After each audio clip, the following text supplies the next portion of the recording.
الحمد لله نحمده ونستعينه ونستغفره ونؤمن به ونتوكل عليه ونعوذ بالله من شرور أنفسنا ومن سيئات أعمالنا ونشهد أن لا إله إلا الله وحده لا شريك له ونشهد أن سيدنا ومولانا محمدا عبده ورسوله صلى الله عليه وعلى آله وأصحابه وسلم تسليما كثيرا كثيرا الذي أرسله بالحق بشيرا ونذيرا وداعيا إلى الله بإذنه وسراجا منيرا فقد قال الله تعالى في كلامه المجيد وفرقانه الحميد أعوذ بالله من الشيطان الرجيم بسم الله الرحمن الرحيم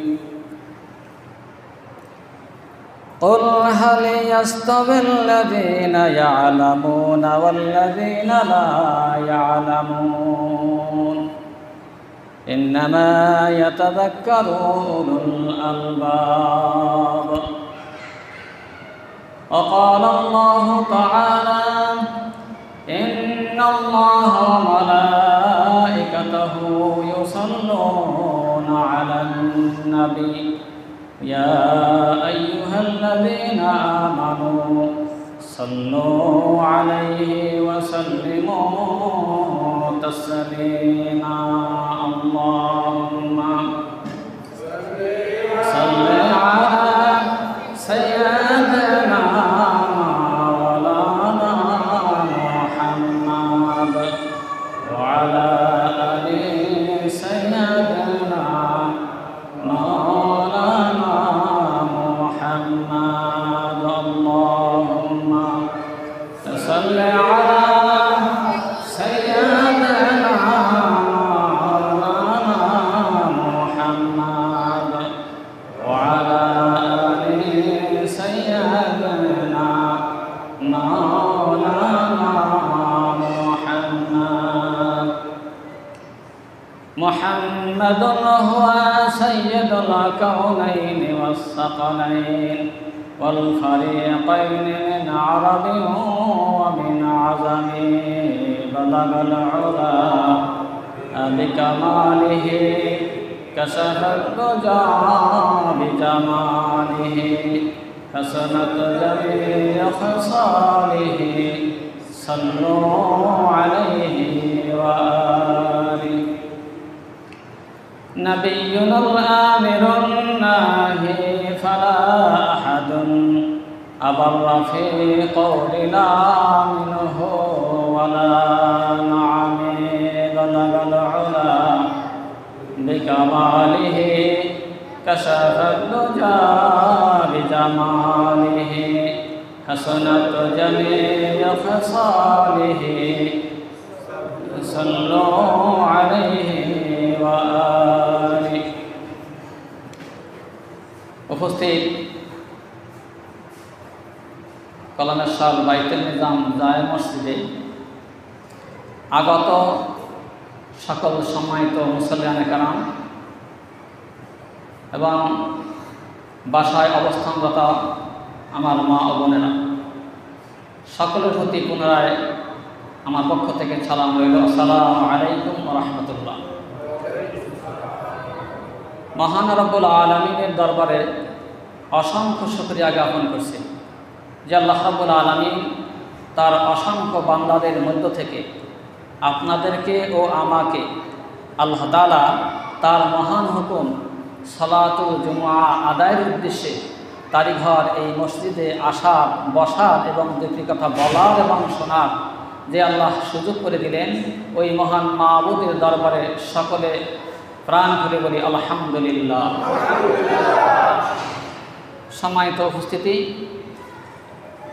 আজকের আপনাদের মাঝে কোরআন ও হাদিসের আলোকে দুইটি বিষয়ের উপরে কিছু কথা রাখতে চাই। আল্লাহ তাআলা যদি তৌফিক দান করেন তো চেষ্টা থাকবে যে কথাগুলির মধ্য দিয়ে আল্লাহ তাআলা আমাকে ও আপনাদেরকে কিছু হেদায়েতের ব্যবস্থা করে দেন তথা দিনের কিছু সঠিক বুঝ আমরা পেয়ে এখান থেকে ফিরে যেতে পারি, সেই তৌফিক আল্লাহ তাআলা দান করেন। সম্মানিত উপস্থিতি, আমরা মাত্র কয়েকদিন পূর্বে আল্লাহ তাআলার এক মহান হুকুম, যেটা একটি বৎসর পর পর আমাদের মাঝে ফিরে আসে, সেই আল্লাহ তাআলার নির্দেশ কোরবানি আমরা করেছি।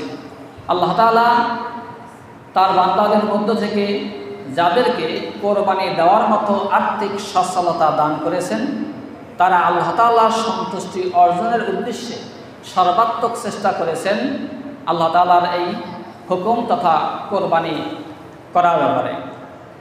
তো আমরা আল্লাহ তাআলার পক্ষ থেকে নির্ধারিত বিশেষ বিশেষ ইবাদত সমূহ পালনের মধ্য দিয়ে আল্লাহ তাআলার আনুগত্যতা প্রকাশ করি। আল্লাহ যে আমাদের মনিব আর আমরা যে আল্লাহ তাআলার বান্দা, এটা আমরা কর্মের মধ্য দিয়ে প্রমাণ করে দেই। যেই সকল হুকুমগুলি রয়েছে তার মধ্যে কতগুলো হলো ফরজ, কতগুলো হলো ওয়াজিব, কতগুলো হলো সুন্নাহ, কতগুলো হলো নফল। এভাবে ইসলামী শরিয়াতের পরিভাষায় বিভিন্ন নামে বা বিভিন্নভাবে বলা হয়ে থাকে। তো আমরা আল্লাহ তাআলার সেই মহান হুকুমের কাছে যেমন নিজেকে সম্পূর্ণরূপে সুপর্দ করে দিয়েছি পশু কোরবানির মধ্য দিয়া, যেই নির্দেশ আল্লাহ তাআলা দিয়েছিলেন তার খলিল হযরত ইব্রাহিম আলাইহিস সালাতু ওয়াস সালামকে, যে ইব্রাহিম আলাইহিস সালাতু ওয়াস সালাম আল্লাহ তাআলার কাছে অতি প্রিয় ছিলেন, তাই আল্লাহ তাআলা তার প্রত্যেকটা পরীক্ষাও এমন কঠিন থেকে কঠিনতর, যার কোনো একটা পরীক্ষা যদি আল্লাহ তাআলা আপনার আমার উপরে ফরজ করে দিতেন, ওইভাবে যেভাবে তার সন্তান কোরবানি চেয়েছিলেন, হয়তো আপনি আমি পারতাম না। তাই আল্লাহ তাআলা তার বন্ধু যেমন তার পরীক্ষাও দিয়েছেন তেমন। তাই তার বন্ধুর মাধ্যমে কোরবানির এমন এক ব্যবস্থা চালু রাখলেন, যেই কোরবানি পালনের মধ্য দিয়ে আমরা সেই হযরত ইব্রাহিম আলাইহিস সালামের প্রতি আল্লাহ তাআলা সেই নির্দেশে স্মরণ করে থাকি। আর আমাদের মনের মধ্যে আল্লাহ তাআলা ছাড়া পৃথিবীতে যাবতীয় ধন সম্পদ, ছেলে মেয়ে, আত্মীয় স্বজন, ক্ষমতা প্রতিপত্তি যা কিছু বলি না কেন, সকল কিছুর ঊর্ধ্বে উঠে একমাত্র আল্লাহ তাআলাকেই বেশি ভালোবাসতে হবে। এবং প্রকৃত মোমেন যারা, তারা আল্লাহ তাআলাকেই বেশি ভালোবাসেন। আল্লাহ তাআলা কোরআনুল হাকিমের ভিতরে বলেন, ওয়াল্লাযীনা আমানু আশাদ্দু হুব্বাল লিল্লাহ, যারা ঈমানদার তারা আল্লাহকে সবচেয়ে বেশি ভালোবাসে। আর এই বেশি ভালোবাসার নমুনা তো হযরত ইব্রাহিম আলাইহিস সালামই দিয়ে প্রমাণ করেছিলেন তার সন্তানকে কোরবানি দিতে গিয়ে। তো আসলে আল্লাহ তাআলা তো হযরত ইব্রাহিম আলাইহিস সালামের ছেলে কোরবানি হোক এটা তো তিনি চান নাই। তিনি চেয়েছেন যে ইব্রাহিম আল্লাহকে কতটা ভালোবাসে, আল্লাহ তাআলার ভালোবাসার দাবি পূরণ করতে গিয়ে সন্তানের মায়া মহব্বত বাধা হয়ে দাঁড়ায় কিনা, সেটা আল্লাহ দেখেছেন। তাই আপনার আমার বেলায়ও দুনিয়ার ধন সম্পদ, টাকা পয়সার মায়ায় পড়ে আল্লাহর হুকুমের কাছে আমরা আত্মসমর্পণ করি কিনা, আল্লাহ তাআলা মূলত এটাই জানতে চেয়েছেন, পরীক্ষা করতে চেয়েছেন। তাই কোরবানি পশুর মধ্য দিয়ে মূলত আমরা আমাদের অহংকার, আমাদের হিংসা, আমাদের বিদ্বেষ, সম্পদের প্রতি অতিমাত্রায় লোভ এবং এই রকমের ছোটোখাটো আরও যত রকমের অন্যায় কুরিপু আমাদের অন্তরে বসবাস করে, সেগুলি কি এই পশু কোরবানির মাধ্যমে আমরা সেগুলোকে দূরীভূত করে দিয়েছি। তো আল্লাহ তাআলা আমাদের কৃত কোরবানিগুলো যেন আল্লাহ কবুল করেন, বলেন আমিন। সম্মানিত উপস্থিতি, তাহলে আল্লাহ তাআলার হুকুম পালনের মধ্য দিয়ে আমরা চাই আল্লাহর প্রিয় হতে, কিন্তু কিছু কিছু আমল, যে আমলগুলোর কারণে আমরা আল্লাহ তাআলার প্রিয় হতে পারি না, আমাদের মাঝখানে একটা ব্যারিয়ার, একটা বাধার সৃষ্টি করে। তো কোরআনুল কারীম এবং হাদিসের আলোকে আমরা আজকের এই আলোচনার মাধ্যমে জানার চেষ্টা করব যে আল্লাহ তাআলা আমাদের ছোট ছোট গুনাহগুলো মাফ করে দেন কোন আমলের মাধ্যমে, আর আমাদেরকে কোন পাপ বা কোন খারাপ কাজ বা অন্যায় কাজ থেকে আমাদেরকে ফিরে থাকতে হবে, সে কথাও আল্লাহ তাআলা কোরআনুল কারীমের বহু জায়গায় বলেছেন। সম্মানিত উপস্থিতি, ইবাদতের পূর্ব শর্ত হইল জানা, কারণ জানলেই না মানা যায়। যার যেমন গুরুত্ব, যার যেমন পজিশন, যার যেমন প্রয়োজন, সেই বিষয়গুলো যখনই ভালোভাবে বুঝতে পারে, জানতে পারে, তখনই সেই কর্মটা করার ক্ষেত্রে মানুষের মনে আগ্রহের সৃষ্টি হয়, গুরুত্ব পায়। তো আমি আপনাদের খেদমতে কোরআনুল কারীমের সূরাতুজ জুমারের 9 নম্বর আয়াতে আল্লাহ তাআলা বলেন যে কুল হাল ইয়াস্তাবিল্লাযীনা ইয়ালামুনা ওয়াল্লাযীনা লা ইয়ালামুন ইন্নামা ইয়াতাযাক্কারু উলুল আলবাব। আল্লাহ তাআলা এখানে রাসূলকে লক্ষ্য করে বলেছেন, রাসূল হে, আপনি জানিয়ে দিন আপনার উম্মতদেরকে, যারা জানে আর যারা জানে না তারা কি সমান? না, তারা সমান হতে পারে না। বরং জ্ঞানী গুণী যারা, তারাই আল্লাহকে বেশি স্মরণ করে থাকে, আল্লাহকে বেশি ভয় করে থাকে। কোরআনুল হাকিমের অন্য এক জায়গায় আল্লাহ তাআলা বলেন, ইন্নামা ইয়াখশাল্লাহু মিন ইবাদিহিল উলামা। আমার বান্দাদের মধ্য থেকে যারা আলেম, তারাই আমি আল্লাহকে বেশি ভয় করে। তাহলে এখন আলেম কি মানে মাদ্রাসা, কলেজ, ইউনিভার্সিটিতে পড়লেই শুধু আলেম হওয়া যাবে, এছাড়া কি ওই আলেমের কাতারভুক্ত হওয়ার কোনো উপায় নাই? অবশ্যই আছে। কারণ এই আজকের এই মসজিদে যারা এসেছেন, এই আলোচনা যারা শুনছেন, এই কথাগুলোর ব্যাপারেও আপনি আলেম, কারণ আপনি তো জেনেছেন, আপনিও আজকের এই ক্লাসে বসা আছেন। তাই আল্লাহ তাআলা কোরআনুল কারীমের বহু জায়গায় বলেছেন যে বান্দা যদি কবিরা গুনাহসমূহ থেকে বেঁচে থাকে, বড় বড় অন্যায় অপরাধগুলো থেকে যদি বান্দা বেঁচে থাকে, তাহলে কিছু কিছু ছোট ছোট যে গুনাহগুলো আছে, এগুলি আল্লাহ তাআলা স্বীয় অনুগ্রহে এমনি ক্ষমা করে দেবেন। সুবহানাল্লাহ।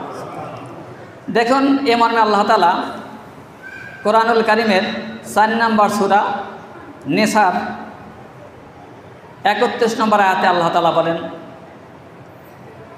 ইন তাজতানিবু কাবাইরা মা তুনহাউনা আনহু নুকাফির আনকুম সাইয়্যাতিকুম ওয়া নুদখিলুকুম মুদখালান কারীমা।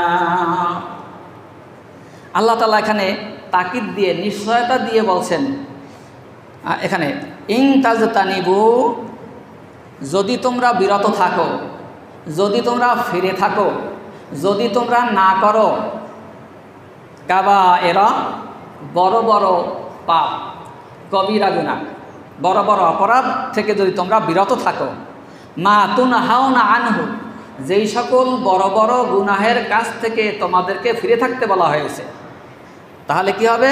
নুকাফির আনকুম সাইয়্যাতিকুম, আমি তোমাদের গুনাহসমূহ মাফ করে দেব।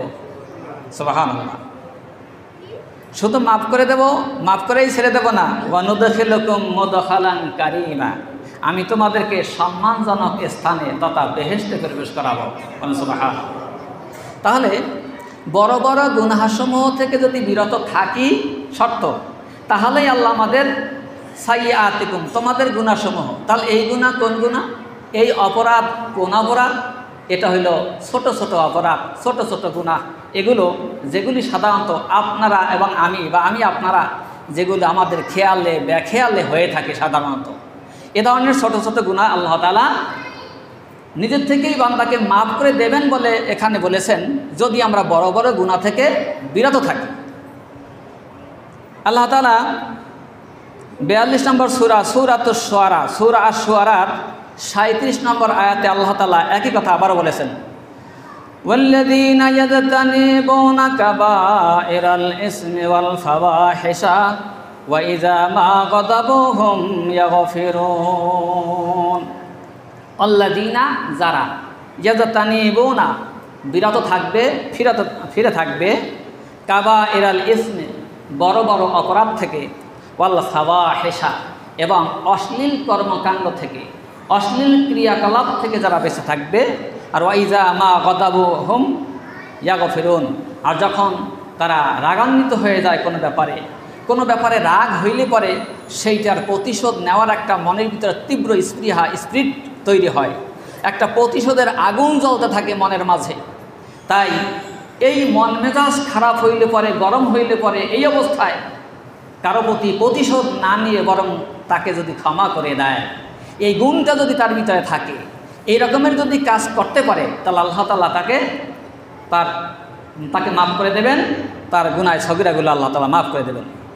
আল্লাহ তাআলা 53 নম্বর সূরা আন-নজমের 32 নম্বর আয়াতের প্রথমাংশে আল্লাহ বলেন, আল্লাযীনা ইয়াজতানিবুনা কাবাইরাল ইসমি ওয়াল ফাওয়াহিশা ইল্লাল লামাম ইন্না রাব্বাকা ওয়াসিউল মাগফিরা।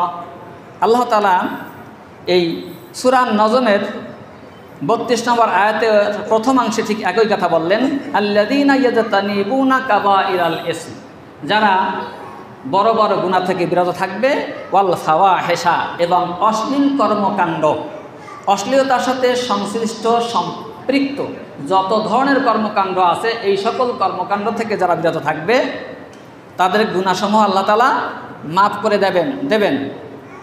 তবে ছোট ছোট গুনাহ, বিশেষ করে যেটা আপনার আমার ব্যাখেয়ালে বা যেটা শরিয়াতে যেটা করার ব্যাপারে বা যেই ধরনের গুনাহ আপনার আমার কর্তৃক সংগঠিত হইলে পরে জাহান্নামের শাস্তি বা কঠিন শাস্তির ধমক নাই, এমন সব গুনাহসমূহ আল্লাহ মাফ করে দেবেন। এরপরে আল্লাহ তাআলা বললেন, ইন্না রব্বাকা, নিশ্চয়ই তোমার প্রভু, ওয়াসিউল মাগফিরা, তিনি দয়ার ক্ষেত্রে অনেক উদার। তাহলে আল্লাহ তাআলার কাছে ক্ষমা চাইলে যে আল্লাহ ক্ষমা করে দিবেন, এর একটা তিনি আশ্বাস এখানে দিয়েছেন যে তোমার প্রভুর ক্ষমা কিন্তু উদার, তিনি ক্ষমা চাইলেই ক্ষমা করে দিবেন। তাহলে এখান থেকে আমরা জানতে পারলাম যে আল্লাহ তাআলা যে সকল বড় বড় গুনাহ থেকে বিরত থাকতে বলেছেন, যদি আমরা সে সকল বড় বড় গুনাহ থেকে বিরত থাকতে পারি, তাহলে আল্লাহ তাআলা আমাদের ছোট ছোট গুনাহগুলো মিটিয়ে দেবেন। এবারে আল্লাহ তাআলা সূরা আন-নূর 23 নম্বর সূরার 3 নম্বর এবং 5 নম্বর আয়াতে আল্লাহ বলছেন, ওয়াল্লাযীনা হুম আনিল লাগবি মুরিদুন, যারা অসার, বেহুদা, অপ্রয়োজনীয় বা নিষ্প্রয়োজনীয় কথাবার্তা বলে, যারা এই ধরনের কথা থেকে যারা বিরত থাকবে। যেমন ধরুন, আমরা ঈদের ছুটি পেয়ে অনেকেই বাসা বাড়িতে, দোকানপাটে, বন্ধু বান্ধবের সাথে আড্ডা জমিয়ে এমন কিছু আনন্দের ভিতরে নিমজ্জিত হই, এমন কিছু আনন্দ ফুর্তির ভিতরে সময়টা কাটিয়ে দেই, যেটা কিন্তু ছোট ছোট গুনাহ। কোনো ক্ষেত্রে কিতাবে এসেছে, ছোট ছোট গুনাহকে ছোট মনে না করিয়াও, অর্থাৎ এটাকে তেমন গুনাহই না মনে করিয়াও অনবরত করতেই থাকে, কন্টিনিউ এটাকে করেই যায়, তখন সেটা ছোট থাকে না, সেটা বড় গুনাহে রূপান্তরিত হয়।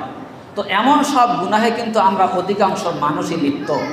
তাহলে আমরা আমল করলাম একটা ভালো একদিন, আর আমরা দীর্ঘদিন ছুটি তো অবসর সময় বা অলস টাইমটা আমরা কাটাচ্ছি, এছাড়াও কিন্তু অধিকাংশ সময় আমরা এরকমের অপরাধ কর্মের ভিতরে খেয়ালে ব্যাখেয়ালে জানা অজানা অবস্থায় আমরা নিয়োজিত থাকি। তাই এখান থেকে আমাদের ফিরে থাকতে হবে, কারণ সূরাতুল মুমিনুনের ভিতরে সফল মোমেনদের যেই সকল গুণের কথা বলা হয়েছে, তার মধ্যে এটা হইল অন্যতম একটা গুণ।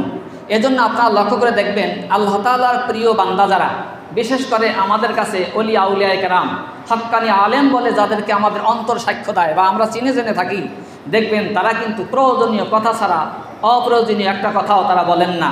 সদা সর্বদা আল্লাহ তাআলার পবিত্র নামের তাসবিহর মধ্য দিয়েই তারা সময়টা কাটাতে চেষ্টা করেন। সম্মানিত উপস্থিতি, এরপরে একই সূরার 5 নম্বর আয়াতে আল্লাহ তাআলা বলেন, ওয়াল্লাযীনা হুম লিফুরুজিহিম হাফিজুন, যারা যৌনাঙ্গকে হেফাজত করে। এখন দেখেন, যারা অশ্লীল কর্ম সংগঠিত, মানে জেনায় লিপ্ত হওয়ার আগে ওই সমস্ত অন্যায় কাজে, পাপের কাজে উদ্বুদ্ধ হওয়ার ক্ষেত্রে যেই সকল আরও আনুষাঙ্গিক বা যে কর্মকাণ্ড, গান বাজনা, নাচ ডান্স, বিভিন্ন রকমের বিভিন্ন রকমের অত্যাধুনিক এই মিডিয়ার এই প্রযুক্তির জমানায় এমন সব যন্ত্রপাতি, এমন সব পদ্ধতি আবিষ্কৃত হয়েছে যেটা আপনার আমার অজান্তেই আপনার আমার ভিতর থেকে ইমানকে হরণ করে নিয়ে যাচ্ছে। ইমান হারা হয়ে যাচ্ছি আমরা, আপনি সেটা টের পাচ্ছি না। তো এমন সব কর্মকাণ্ডে আমরা নিমজ্জিত থাকি। দেখবেন সমাজে যত রকমের ফিতনা ফাসাদের বর্তমান আপনারা দেখতে পান, এর বেশিরভাগই কিন্তু বর্তমান প্রযুক্তি অনেকটাই দায়ী। কারণ এই প্রযুক্তির সঠিক ব্যবহার যদি আমি তাকওয়ার ভিত্তিতে, ইমানের ভিত্তিতে ও এলেমের ভিত্তিতে পরিচালনা করতে না পারি, তাহলে এই সমস্ত প্রযুক্তির দ্বারা উপকার যতটা হব তার চেয়ে বেশি ক্ষতিগ্রস্ত হব। তাই বিষয়টা আমাদের সকলের খেয়াল রাখা উচিত। কোরআনুল কারীমের বিভিন্ন জায়গায় এ মর্মে আরও কথা আছে, তবে কয়েকটি জায়গা আপনাদেরকে স্মরণ করিয়ে দিলাম, হয়তো আপনারা জানেন। তারপরেও আল্লাহর ঘর সর্বশ্রেষ্ঠ জায়গা, এবং এই জুমার দিনের আলোচনায় সংক্ষিপ্ত একটু সময় পাওয়া যায়, অল্প একটু সময় পাওয়া যায়। তাই এই মূল্যবান কথাগুলো যেন ব্যক্তিগত কাল্পনিক কেসা কাহিনীর মাধ্যমে ব্যয় না হয়ে কোরআন হাদিসের সঠিক তথ্য প্রমাণের ভিত্তিতে যাতে কথাগুলো হয়, এজন্য চেষ্টা করেছি কোরআন এবং হাদিস থেকে কথাগুলি কোট করে নিয়ে আসার। এবং আপনাদের মাঝে ঠিকানাটাও বলে দিচ্ছি, যদি আপনাদের বাসাতে কোরআন হাদিসের এই কিতাব থেকে থাকে, আপনারা সেখান থেকে আরও বিস্তারিত জেনে নেবেন ইনশাআল্লাহ। রাসূল করিম সাল্লাল্লাহু আলাইহি সাল্লাম বলেন, عن أبي هريرة رضي الله تعالى عنه قال قال رسول الله صلى الله عليه وسلم الصلاة الخمس والجمعة إلى الجمعة ورمضان إلى رمضان مكفرات لما بينهن إذا اجتنبت الكبائر رواه মুসলিম শরীফের হাদিস। এটা হাদিস গ্রন্থসমূহের মধ্যে অত্যন্ত সুপরিচিত একটি প্রসিদ্ধ হাদিস গ্রন্থ, যেটা আলিয়া, কওমিয়া বা ইউনিভার্সিটিতে সব জায়গায় পড়ানো হয়, সকলেই চেনে, মিশকাতুল মাসাবিহ। এই হাদিস গ্রন্থের কিতাবুল ইমানের এই হাদিসটা কিতাবুস সালাতের প্রথম অধ্যায়ের একেবারে প্রথম হাদিসটা। এখানে আল্লাহ রাসূল বলেছেন যে as-salatul জুমাতু মানে as-salatul খামস, 5 ওয়াক্ত নামাজ, অল জুমাতু ইলাল জুমআ, এক জুমা থেকে আরেক জুমা, ও রমাদানু ইলা রমাদান, এক রমজান থেকে আরেক রমজান। এই সময়ের মধ্যবর্তী টাইমে বান্দার কর্তৃক যত রকমের ছোটোখাটো গুনাহগুলি সংগঠিত হয়ে থাকে, মুকাফফিরাতুন, এগুলো ক্ষমা হয়ে যায়, মাফ হয়ে যায়, লিমা বাইনাহুন্না, এই সময়ের মধ্যখানে যেটা বললাম আর কি, ইজাজতুনিবাতিল কাবায়ের, তবে শর্ত হলো যদি সে কবিরা গুনাহ থেকে বিরত থাকে। তাহলে আল্লাহর কথা এবং আল্লাহ রসুলের কথার সাথে হুবহু মিল রয়েছে, কারণ এই কথাগুলো তো একই অফিস থেকে আসা, আল্লাহ তাআলার পক্ষ থেকে কথাগুলি আসা। এরপরে রাসূলুল্লাহ সাল্লাল্লাহু আলাইহি সাল্লাম অন্য একটি জায়গায় বলেন, আকাল রাসূলুল্লাহ সাল্লাল্লাহু আলাইহি সাল্লাম মা তারাকতু বাদি ফিতনাতুন আদাররু আলা রিজালি মিনান নিসা, মানে রাসূল সাল্লাল্লাহু আলাইহি সাল্লাম বলছেন, আমার পরে একমাত্র নারী ব্যতীত সর্বাধিক অনিষ্টকর অন্য কোনো ফিতনা আমি পুরুষদের জন্য রাখিয়া যাইতেছি না। দেখেন এই হাদিসের ইঙ্গিত কোরআনুল কারীমের যে ফাওয়াহিশা বা ফাহেশার কথা বলা হয়েছে, অশ্লীল কর্মকাণ্ডের কথা বলা হয়েছে। তো সেই অশ্লীল কর্মকাণ্ড তো সাধারণত নারী কেন্দ্রিকই হয়ে থাকে, তাই সেখানে যেমন ওই বড় বড় গুনাহসমূহ বাঁচার পাশাপাশি ফাওয়াহিশা তথা অশ্লীল কর্মকাণ্ডের উল্লেখ করেছেন, ঠিক হাদিসে রাসূল সাল্লাল্লাহু আলাইহি সাল্লাম এখানে নারীদের কথা উল্লেখ করেছেন। কারণ আমরা দেখেন বিভিন্ন ছোটোখাটো দোকানে, চায়ের দোকানে, লন্ড্রির দোকানে, এমনি কোনো দোকানে এমন সব টিভি বা কম্পিউটারের মাধ্যমে সর্বদা অনবরত নারীদেরকে নিয়েই সময়টা কাটে। যে কথা আল্লাহ তাআলা কোরআনেও নিষেধ করেছেন, রাসূলুল্লাহ সাল্লাল্লাহু আলাইহি সাল্লামের হাদিসেও নিষেধ করেছেন। এখন আমরা কোরআন ও হাদিস থেকে এই তথ্যগুলো জানার পরেও যদি আমরা এগুলোতে আসক্ত হয়ে যাই, সেখান থেকে ফিরে আসতে না পারি, তাহলে এই যে আল্লাহ তাআলার এবং তার রসুলের কথাগুলো শুনলাম, তাহলে এদের আমাদের লাভ হলো কি? বরং উল্টা রেজাল্ট তো হবে উল্টা, যে জানছিলাম মানলা না কেন, এজন্য তো আরও ভয়াবহ শাস্তির সম্মুখীন হতে হবে। সম্মানিত উপস্থিতি, তো এ ব্যাপারে রাসূল সাল্লাল্লাহু আলাইহি সাল্লামে অন্য একটি হাদিসে বলেন, ওয়াকালা আলাইহি সালাতু ওয়াসসালাম লিআলিয়্যিন ইয়া আলী লা তুতবি'র নাজরান নাজরাতা ফাইন্না লাকাল আওলা ওয়া লাইসা লাকাল আখিরা। হযরত আলী রাদিয়াল্লাহু তাআলা আনহু রাসূলুল্লাহ সাল্লাল্লাহু আলাইহি সাল্লামের মেয়ের জামাই এবং আপন চাচাতো ভাই, বেহেশতের সুসংবাদপ্রাপ্ত একজন, খোলাফায়ে রাশেদার একজন, যার সম্পর্কে আল্লাহ রাসূল বলেছেন, আনা মাদিনাতুল ইলম ওয়া বাবুহা আলীয়ুন, আমি হইলাম এলেমের শহর আর সেই এলেমের শহরে প্রবেশের দরজা হলো হযরত আলী রাদিয়াল্লাহু তাআলা।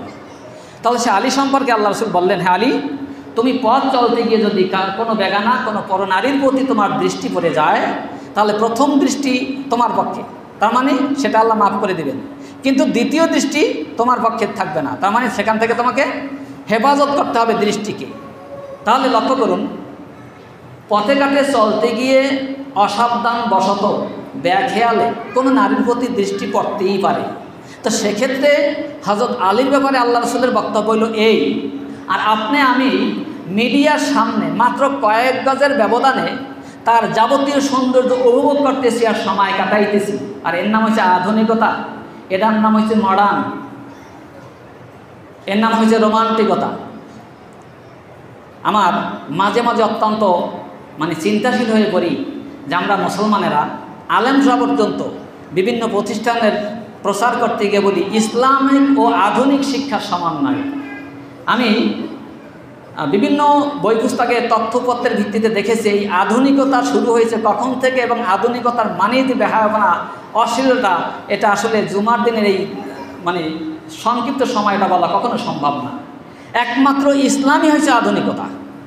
যেমন দেখুন, ইসলাম ও নৈতিক শিক্ষা, তাহলে ইসলামিক শিক্ষা যথেষ্ট নয়, সেখানে আবার নৈতিক শিক্ষা, সেখানে আবার কিছু কিছু ব্যক্তিদের জীবনী, তাদের আদর্শ ঢুকানো হয়েছে, এখানে একটা সূক্ষ্ম ষড়যন্ত্র আছে।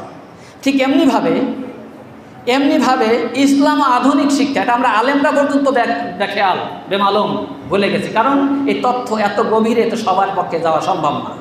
এগুলো কমপক্ষে 1000 বছর আগে বা রাসূল সাল্লাল্লাহু আলাইহি সাল্লামের জমানা আয়ামে জাহিলিয়া যুগ থেকে শুরু করে যদি সবটা ধাপ অ্যানালাইসিস করা হয়, বিচার বিশ্লেষণ করা হয় তথ্যপত্রের ভিত্তিতে, তাহলে হয়তো আপনাদেরকে বুঝাতে সক্ষম হব যে এই আধুনিকতার আর এক নাম হয়েছে বেহায়াপনা, তাহলে হয়তো বোঝা যাবে।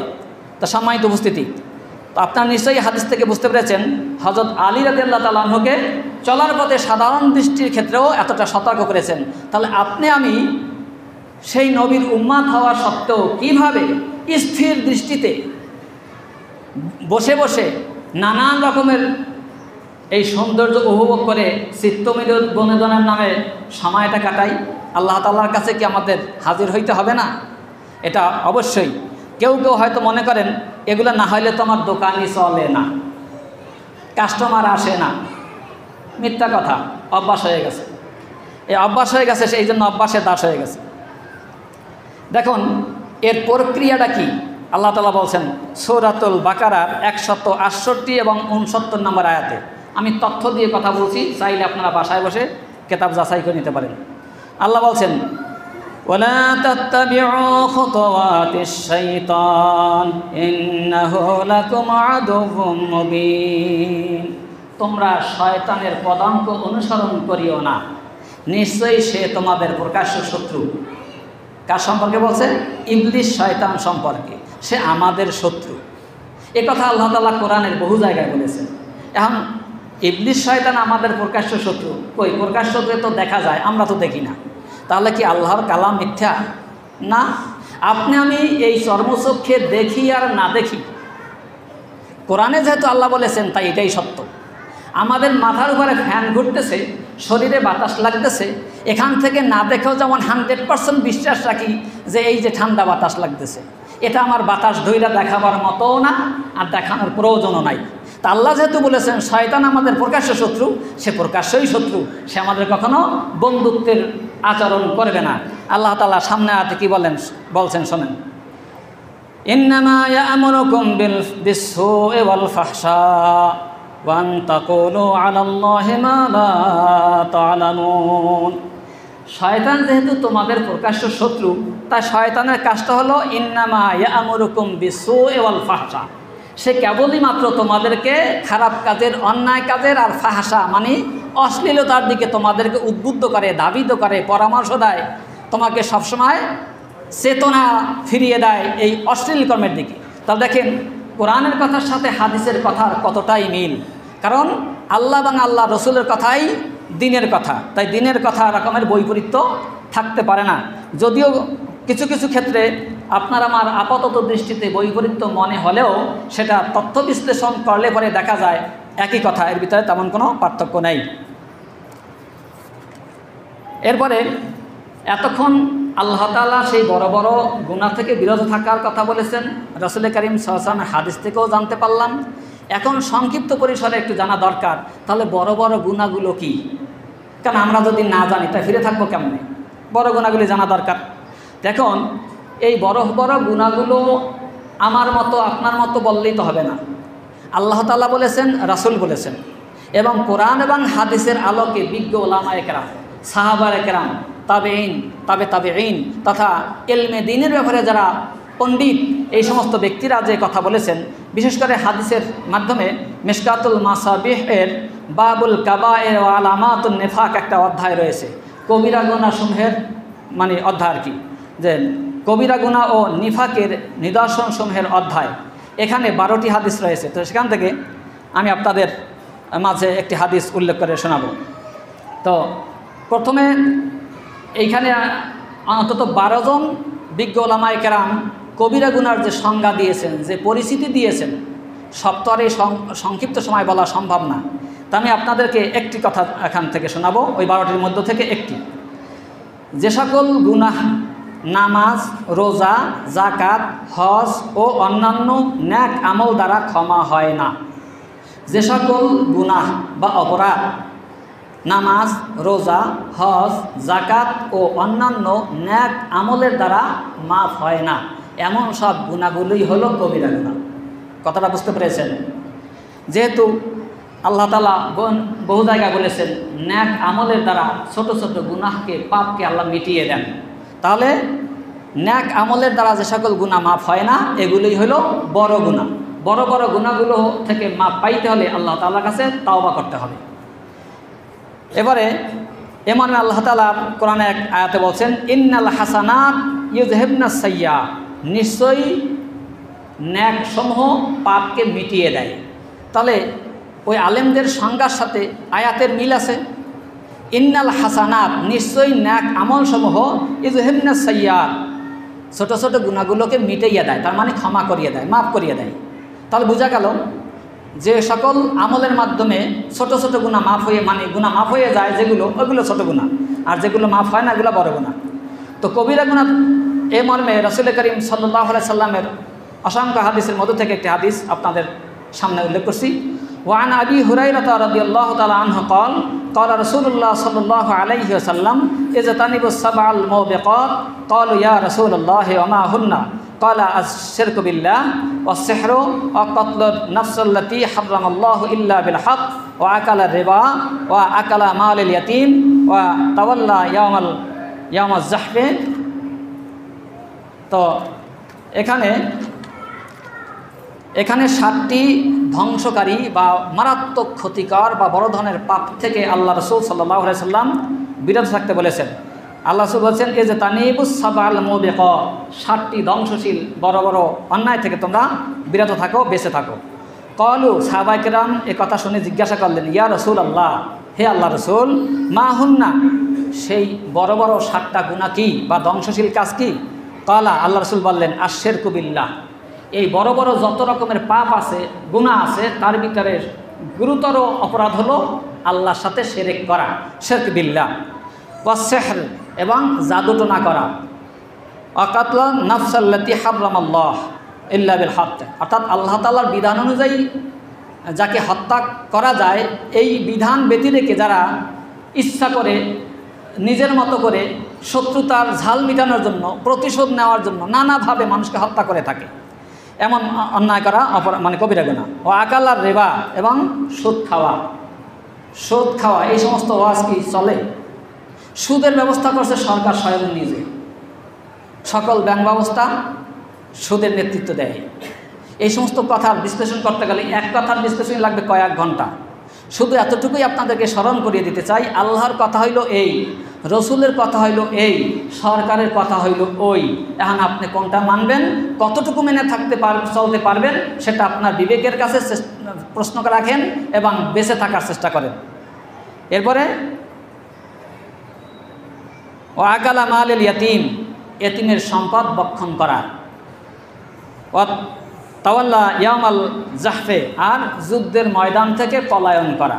এখন কি যুদ্ধ মুসলমানদের সাথে কাফেরদের সাথে চলে না? চলছে তো, আপনার আমার দেশে চলে না, তাই তো? প্রতিনিয়তই চলে। কারণ আপনার আমার ভিতরে হক এবং বাতিল, ন্যায় এবং অন্যায়, পাপ এবং সব, এই যে দুইটা পার্ট রয়েছে, আপনি সবসময় আপনার নফসের সাথে তো জেহাদ করতেই হয়। এই যে জেহাদ, এটাও এক জেহাদ, এই জেহাদ চলমান থাকতেই হবে। তো এটা যদি না থাকে তো আপনার আমার তো ইমান বাঁচবেই না। কারণ একটা দেশের যদি ডিফেন্সে যদি লোক না থাকে, প্রতিরক্ষা বাহিনী যদি না থাকে, আপনার দেশটাই যে কোনো মুহূর্তে বিদেশ আক্রমণ করে দখলে নিয়ে যেতে পারে। তাই এই জেহাদ নামক এই সেক্টরটাই যদি ইমানের জগতে যদি আপনার আমার আমলেই না থাকে, তাহলে আপনার আমার এই ইমান তো যে কোনো মুহূর্তে ধ্বংস করে আমরা কেড়ে নিতে পারে ইবলিস শয়তান। কথা বুঝতে পেরেছেন? এ কারণে বহুত আলোচনা আছে, কিন্তু সময় তো একেবারেই শেষের পথে। তো আল্লাহ তাআলার জমিন যেখানে, এই জমিনটা আল্লাহর, আসমান আল্লাহর, আলো বাতাস আল্লাহর, আল্লাহর হুকুমেই আমরা যাবতীয় ইবাদত পালন করে থাকি। তো সেই আল্লাহ বলছেন এই জমিনে বিধানও চলবে আমার। যেহেতু জমিন আমার, তোমার বাসার ভাড়া 6 মাস পর পরে বাড়াও, কাউকে জিজ্ঞাসা করা লাগে না। কারণ যুক্তি হলো বিদ্যুৎ দাম বাড়ছে, এইটার দাম বাড়ছে, ওইটার দাম বাড়ছে, সুতরাং বাসা ভাড়াও বাড়ছে। এটা তুমি মালিকানা দাবি খাটাইতে পারো। তা আল্লাহ বলতেছে সবই তো আমার, তো সুতরাং আমার জমিনে আমার দিন, আমার বিধান, আমার আইন চলবে। এই আইন আমি চালাবো না, এই আমি আমি আমি আল্লাহ প্রয়োগ করবো না। আমি বিধান দিয়েছি, এটা প্রতিষ্ঠা করবা তোমরা, বাস্তবায়ন করবা তোমরা। সুতরাং এই কাজ করতে গিয়ে তোমরা ঐক্যবদ্ধভাবে এই কাজ করবে, এখান থেকে পিছু হটার কোনো সুযোগ নাই। যদি মনে মনে এই বিশ্বাস করি যে না এগুলো লাগে না, এখন ডিজিটাল প্রযুক্তির যুগ, এই ডিজিটাল যুগে কোরআন হাদিসের বিধান দিয়া, আলেম ওলামাদের এই বিধান দিয়া, তাদের মাধ্যমে আল্লাহর জমিনে, আল্লাহর জমিনটাকে ঠিকভাবে চালানো যায় না। যদি এই বিশ্বাস থাকে, আপনি কুফরি করলেন, কাফের হয়ে গেলেন, পরিষ্কার। যদি আপনি অন্তরে লালন করেন, তাহলে আপনি হইলেন মুনাফিক। যদি আপনি বাহ্যিকভাবে এটা বিরোধিতা করেন, আপনি একটা ডাইরেক্ট আবু জাহেল ওতবা সাহেবার ভূমিকায় রইলেন। আর যদি মনে মনে ঘৃণা করেন, তাহলে মুনাফিক সর্দার আব্দুল্লাহ ইবনে উবাই ইবনে সালুলের কাতারে গেলেন। তাহলে আব্দুল্লাহ ইবনে উবাই ইবনে সালুল কী করেছিল? রাসূলুল্লাহ সাল্লাল্লাহু আলাইহি সাল্লামের সকল কর্মকাণ্ডই তিনি অন্তঃকরণে মেনে নিয়েছেন। শুধু মনে একটু ব্যথাটা কি? মদিনার তিনি রাষ্ট্রপ্রধান হবেন, এই সিদ্ধান্ত হয়েছিল। রাসূলুল্লাহ সাল্লাল্লাহু আলাইহি সাল্লাম যখন হিজরত করে মদিনায় গেলেন, তখন তার সে আশা আর পূরণ হলো না। এই যে আশা পূরণ হলো না, এই ব্যথায় তিনি মুনাফিকের পাট নিলেন। তিনি গোপনে গোপনে তিনি সুযোগ খুঁজতে লাগলেন, মুহাম্মদকে এবং মুসলমানদেরকে কোথায় কোথায় ঘায়েল করা যায়, সেই সুযোগ নিয়ে তিনি উহুদের ময়দানে 300 সৈনিক নিয়ে ভাগলেন। তিনি রাসূলুল্লাহ সাল্লাল্লাহু আলাইহি সাল্লামের পবিত্র চরিত্রের অধিকারী হযরত আয়েশা সিদ্দিকা রাদিয়াল্লাহু তাআলা আনহার চরিত্রে কালি লাগাবার চেষ্টা করলেন। যত অপকর্মের মূলে আব্দুল্লাহ ইবনে উবাই ইবনে সালুল এবং তার সাঙ্গপাঙ্গরা। তাও তিনি প্রকাশ্যত রাসূলের বিরোধিতা করেন নাই। তিনি রাসূলের পিছনে একই কাতারে আবু বকর, ওমর, ওসমান, আলী এদের সাথে কাতারবদ্ধ হয়ে নামাজ পড়েছেন। অথচ তিনি হইলেন মুনাফিকদের সর্দার, জাহান্নামের একেবারে নিম্ন স্তরে থাকবে, তার শাস্তি হবে সবার চেয়ে বেশি। আপনারা আমি কি একটু ভেবে দেখার বিষয় না? ভেবে দেখার বিষয় তো। সব কিছুই ঠিক আছে, দাড়ি, টুপি, জুব্বা, পাগড়ি সব ঠিক ছিল, কিন্তু মনে স্থান দিতে পারে না। রসুলকে ধর্মীয় নেতা মানে, কিন্তু রাষ্ট্রীয় তাকে নির্বাহী ক্ষমতার মালিক বা নির্বাহী ক্ষমতার এই নেতা হিসাবে মানতে পারে নাই। এই অপরাধের কারণে তার এই দোষের দোষী সাব্যস্ত হলেন। সম্মানিত উপস্থিতি, আল এশারাতু ইয়াকফিল আল আকিল, ইঙ্গিত জ্ঞানের জন্য যথেষ্ট। আমরা বাংলা একটু ইশারা ইঙ্গিতে অনেক কিছু বুঝি, এ সমস্ত কথা দিয়েও আমরা অনেক কিছু বুঝতে পারি। তো 2-4 কথার মাধ্যমে কবিরা গুনাহসমূহের সংখ্যা এটা ব্যাখ্যা করা বলাও সম্ভব না। তো সংক্ষেপে এখানে হাদিসের আলোকে বিভিন্ন বিজ্ঞ ওলামায়ে কেরাম বলেছেন, হযরত ইবনে ওমর রাদিয়াল্লাহু তাআলা আনহু এর মতে কবিরা গুনাহ 9টি। এরপরে সে 9টির মধ্যে হলো শিরিক করা, হত্যা করা, অপবাদ দেয়া, জেনা ব্যভিচার করা, যুদ্ধক্ষেত্র থেকে পলায়ন করা, জাদু করা, ইয়াতিমের সম্পদ ভক্ষণ করা, পিতামাতার অবাধ্য হওয়া এবং হেরেম শরীফের ভিতরে গুনাহের কাজ করা। হযরত আবু হুরায়রা রাদিয়াল্লাহু তাআলা আনহুর মতে কবিরা গুনাহ 10টি, হযরত আলী রাদিয়াল্লাহু তাআলা আনহুর মতে কবিরা গুনাহ 12টি, ইমাম শাফিঈ রাহমাতুল্লাহ আলাইহি এর মতে কবিরা গুনাহ 37টি এবং কতিপয় ওলামায়ে কেরামের ক্ষেত্রে কবিরা গুনার সংখ্যা 70টি। ইবনে আব্বাস রাদিয়াল্লাহু তাআলা আনহু এর মতে কবিরা গুনাহ 17-ও বেশি। কথা বুঝতে পেরেছেন? তাহলে এ সকল বিষয়গুলো জানা দরকার। তো সংক্ষেপে একটা বইয়ের নাম বলতে পারি, সম্ভব হলে কিনে দেখে নেবেন। ইমাম শামসুদ্দিন আজ-জাহাবি তার লেখা একটা কবিরা গুনাহ, ওখানে কোরআন হাদিসের রেফারেন্স ঠিকানা দেওয়া আছে, আপনি এটা পড়ে পড়ে দেখতে পারেন। সম্মানিত উপস্থিতি, এখন কবিরা গুনাহ এই যে অনেক আলোচনার মধ্য দিয়ে যা শুনলাম সেগুলো স্বচক্ষে দেখে কোরআন হাদিস ঘেটে ঘুটে আরও আমাদের জ্ঞানটাকে আরও সমৃদ্ধি করতে হবে। কারণ 2-4 মিনিটের কথা শুনিয়া এত কিছু জানা সম্ভব না। তাই কোরআন হাদিস পড়ার অভ্যাস করুন, কোরআন হাদিস ঘরে রাখুন, সময় মতো আপনার প্রয়োজন মতো আপনি মনের মতো করে যে কোনো জিনিস স্বচক্ষে মাসালা দেখে নিন। শিরিক করা, তো শিরিক করা সকল কবিরা গুনার মধ্যে সবচেয়ে বড় কবিরা গুনার মধ্যে সবচেয়ে বড় গুনাহ কি? এ সম্পর্কে শিরিক করা সংক্ষেপে বুঝতে পারছেন। ইবাদতের ক্ষেত্রে আল্লাহ তাআলার সমকক্ষ অন্য কাউকে মনে করা। সময় শেষ, যদিও আজকের যেহেতু ঈদের ছুটি, বড় একটু কথা যেহেতু শেষ প্রায়, এখানে শিরক করা। আল্লাহ তাআলা মাতৃরেহেমের ভিতরে সন্তান তৈরি করেন, যেমন ইচ্ছা তেমন বানান। কোথাও আল্লাহ তাআলা 2-1 কথা ইঙ্গিত দিয়ে বলেছেন, কোথাও পুরো আয়াত নাজিল করেছেন। আপনাকে আমাকে আল্লাহ কত কৌশল খাটিয়ে, কত কুদরত খাটিয়ে, আল্লাহ তাআলা কত হিকমতের মাধ্যমে আল্লাহ প্রত্যেকটি জায়গায় বলেছেন আমি বানাই। তো আপনাকে আমাকে যেই আল্লাহ বানাইলেন, সেই আল্লাহ তাআলা যাকে আল্লাহ সন্তান দেয় নাই, তো সেই ব্যক্তি সন্তান চাইলে তো আল্লাহর কাছেই চাইতে হবে, কারণ কাজটা করে আল্লাহ। কাজটা করে কে? আল্লাহ করে। আল্লাহ বলেছেন, আপনি দেখবেন আয়াতগুলোতে, আমি এখানে সমারোহভাবে বলতে পারলাম না, আমি বানাই। তো যে কাজ করে তার কাছেই তো যাওয়া উচিত। কোনো অফিসে, যেই অফিসের দায়িত্বে যিনি থাকেন, প্রয়োজনে তো তার কাছেই যাবে। অন্যের কাছে গেলে কি কাজ হবে না। তো সেই আল্লাহ তাআলার কাছে বান্দা চাইবে, তো চাইতে হইলে তো কাছে যাইতে হইবে না। এখান বসে আমি বরিশালের কোনো ব্যক্তির কাছে চাইতে পারি? সাধারণত মোবাইল ফোনের কারণে বলতে পারেন, প্রযুক্তি দিয়ে চাইলাম, কিন্তু স্বাভাবিক চাওয়ার সিস্টেমটা হলো কাছে কাছে গিয়ে চাওয়া, তাই না? আল্লাহ তাআলা বলছেন ওয়াসজুদ ওয়াক্তারিব, বান্দা সেজদা কর, আমার কাছাকাছি হয়ে যা। সুবহানাল্লাহ, বুঝতে পেরেছেন? আল্লাহ কোরআনে বলেছেন ওয়াসজুদ, সেজদা কর, ওয়াক্তারিব, তাহলেই তোমরা আমার একেবারে নিকটবর্তী হয়ে যাবে, কাছাকাছি হয়ে যাবে। তা সেজদায় গিয়ে এবার আল্লাহর কাছে বলতে হয়, আল্লাহ আমার সন্তান নাই, সন্তান দাও। আল্লাহ আমার ছেলে নাই, ছেলে দাও। আল্লাহ আমার এই অভাব আছে, দূর করিয়া দাও। আল্লাহ আমার এই সমস্যা আছে, দূর করিয়া দাও। তো সে আল্লাহর কাছেই তো চাইতে হবে। তো এই সমস্ত ক্ষেত্রে কোনো ব্যক্তি বিশেষের কাছে আমাদের চাওয়া যাবে না। এই চিন্তা লালন করাই হলো শিরক। এরপরে আল্লাহ তাআলা হত্যার বেলায় বলেছেন, মানে এই 2টা কথা বলেই রেখে দেব। আল্লাহ তাআলা হত্যা সম্পর্কে বলছেন, ওয়ামাই ইয়াকতুল মুমিনান মুতাআম্মিদান ফাজাযাউ জাহান্নাম খালিদান ফিহা ওয়া গাদাবাল্লাহু আলাইহি ওয়া লা'নাহু ওয়া আ'আদ্দা লাহু আযাবান আযীমা। তো আল্লাহ তাআলা বলছেন, যারা অন্যায়ভাবে মানুষকে হত্যা করে, এই হত্যার প্রতিদান হলো জাযাউ জাহান্নাম, তার প্রতিদান হলো বা তার শাস্তি হলো জাহান্নাম বা দোজখের শাস্তি। খালিদান ফিহা, সেখানে তারা চিরকাল থাকবে। ওয়া গাদাবাল্লাহু আলাইহি, শুধু শাস্তি দিয়েই শেষ হবে না, শাস্তির মধ্যে আবার আল্লাহর রাগ, আল্লাহর ক্রোশ, এই গদেবাল্লাহ, আল্লাহর রাগ তাদের উপর থাকবে। ওয়া লা'নাহু, এবং আল্লাহ তাদের প্রতি অভিসম্পদ দেন। ওয়া আ'আদ্দা লাহু, এবং তাদের প্রতি প্রস্তুত করে রেখেছেন কেমন শাস্তি? আযাবান আযীমা, ব্যাপক শাস্তি। তাও খেয়াল করেন তো, এই ধরনের অন্যায় অপরাধ প্রতিনিয়ত, এখানে মরা মানুষের লাশ, ওখানে কচুরিপানার ভিতর লাশ, এখানে ট্রেন স্টেশনের পাশে লাশ, এভাবে এদিকে সেদিকে বিচার বহির্ভূত হত্যাকাণ্ড। মানুষই তো মানুষের হত্যা করে না, জীব জানোয়ারে করে? তাহলে যার ভিতরে এই ন্যূনতম এই জ্ঞানটুকু থাকবে, সে অন্তত আখেরাতের ভয়ে, আল্লাহর ভয়ে, আখেরাতের স্বার্থে অন্ততপক্ষে মানুষকে জীবনে শেষ করে দেয় না। যে যতবারই অপরাধ করুক না কেন, কিছুদিন আগে একজন এমপিকে কীভাবে নির্মমভাবে হত্যা করেছে আপনার মিডিয়াতে দেখেছেন। হত্যা করে কি প্রতিষ্ঠা নেওয়া হলো, অথচ এই কাজ যারা সম্পৃক্ত যারা ছিল, কোরআনের আয়াত প্রমাণ করে, তার সবাই তো জাহান্নামী। কি বলেন? তাহলে আমাদের সকলের খেয়াল রাখা উচিত। যেহেতু সময় অনেক হয়েছে, তো আমি আর কথা না বাড়িয়ে আজকের আলোচনা এখানেই সমাপ্তি করছি। আসসালামু আলাইকুম রহমতুল্লাহ। যারা সুন্নাত নামাজ পড়েন নাই তারা 4 রাকাত কবলা জমা